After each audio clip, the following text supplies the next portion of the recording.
So for the Tempest and the V1, I ordered one of these display bases from Coastal Kits. I've had a couple of these. They really are actually quite a clever idea. Give you a little bit of perspective. And it comes up with, this particular one is what they call Fill Blur 01. So I've put it into an A4 frame, and it looks like that.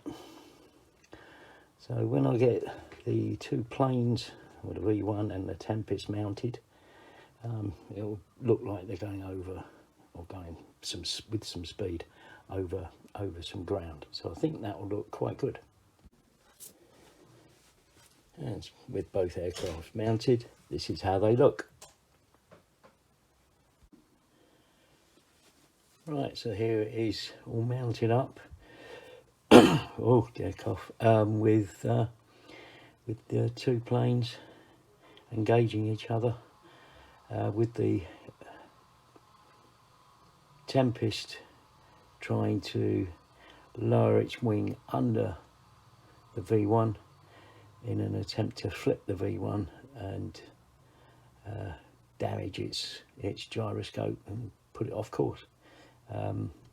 Apparently this was one technique that they used if they ran out of bullets, I suppose, or just couldn't get the thing to stop. But there it is. That was the whole idea of it. And here's a view of the finished model on the turntable. Give you an all-round view of how it's come out. I'm quite pleased with it, actually. Quite pleased with the way it's come out. So now it's a matter of deciding what the next project is going to be.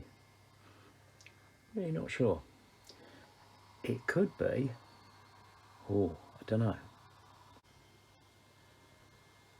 Well, anyway, hope you've enjoyed it. Hope you like what I've done, and thanks for watching.